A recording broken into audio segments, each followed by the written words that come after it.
السلام علیکم، میں ہوں مہر بلال۔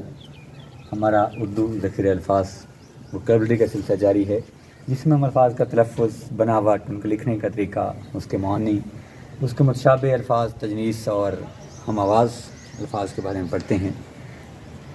ہمارے دو لیکچر اس سے پہلے ہو چکے ہیں۔ پہلے میں ہم نے آپ کے بارے میں پڑھا تھا، دوسرے میں ہم نے آر کے بارے میں پڑھا تھا۔ اگر آپ نے یہ ویڈیوز نہیں دیکھی ہیں تو آپ ہماری اسی پلے لسٹ میں جا کر دیکھ لیجئے۔ ہمارا یہ سلسلہ بہت خوبصورتی کے ساتھ چل رہا ہے، بہت سارا فائدہ ہو سکتا ہے اس سے آپ کو، اگر آپ باقاعدگی کے ساتھ اس کے ساتھ جڑے رہتے ہیں۔ آج ہمارا تیسرا لیکچر ہے، جس میں ہم آنکھ کے بارے میں بات کریں گے۔ آنکھ میں ہمارے پاس دو ہیں، ایک الف مدہ کے ساتھ ہے اور ایک این کے ساتھ ہے، کیونکہ الف مدہ اور این جو ہیں یہ ہم آواز حروف ہیں۔ تو آنکھ الف کے ساتھ بھی ہوتا ہے اور آنکھ این کے ساتھ بھی ہوتا ہے۔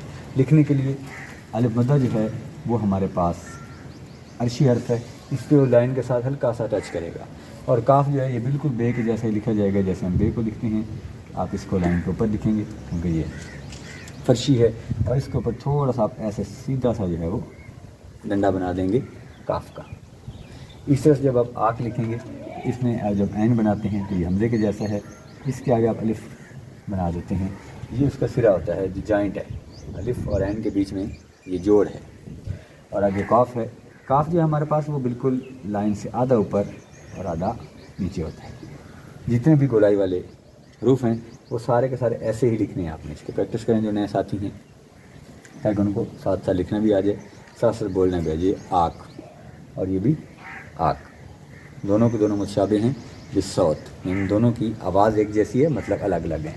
جو یہ والا آنکھ ہے یہ ایک پودا ہے، چوڑے پتوں والا ایک پودا ہوتا ہے، کڑوا اس کا ذائقہ ہوتا ہے، اس پر چھوٹے چھوٹے پھول لگتے ہیں، اور جس کے اوپر پھل لگتا ہے وہ بالکل آم کے جیسی شکل کا ہوتا ہے، جس طرح آم ہوتا ہے اس شکل کا جو ہے وہ اس کے اوپر پھل لگتا ہے۔ اگر اس کے پتوں کو آپ توڑیں یا اس کی کچی کونپلوں کو توڑیں تو اس سے دودھ نکلتا ہے، میڈیکلی اس کا استعمال بھی کیا جاتا ہے۔ یہ خودرو پودا ہے، یہ ایسے ہی سڑکوں کے کنارے یا خالی جگہوں کے اوپر اگا ہوتا ہے۔ دوسرا آنکھ ہے یہ والا، جس کا مطلب کوئی ایسا جو بالکل بد لحاظ ہو، یا جس کو ہم عام طور پر صفاق کہہ سکتے ہیں، نافرمان کہہ سکتے ہیں، آسان لفظوں میں ہم اس کو نافرمان کہہ سکتے ہیں، ٹھیک ہے۔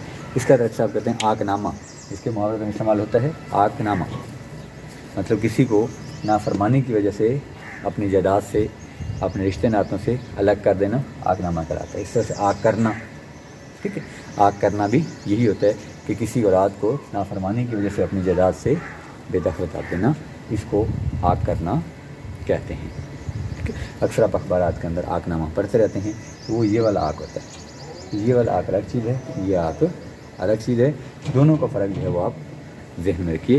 امید ہے آپ کو اس کی سمجھ آ گئی ہوگی۔ ہم تھوڑا تھوڑا کر کے سیکھ رہے ہیں تاکہ ایک ایک حرف جو ہے وہ ہم سیکھتے چلے جائیں، اس طرح ذخیرہ الفاظ بھی بڑھتا جائے گا۔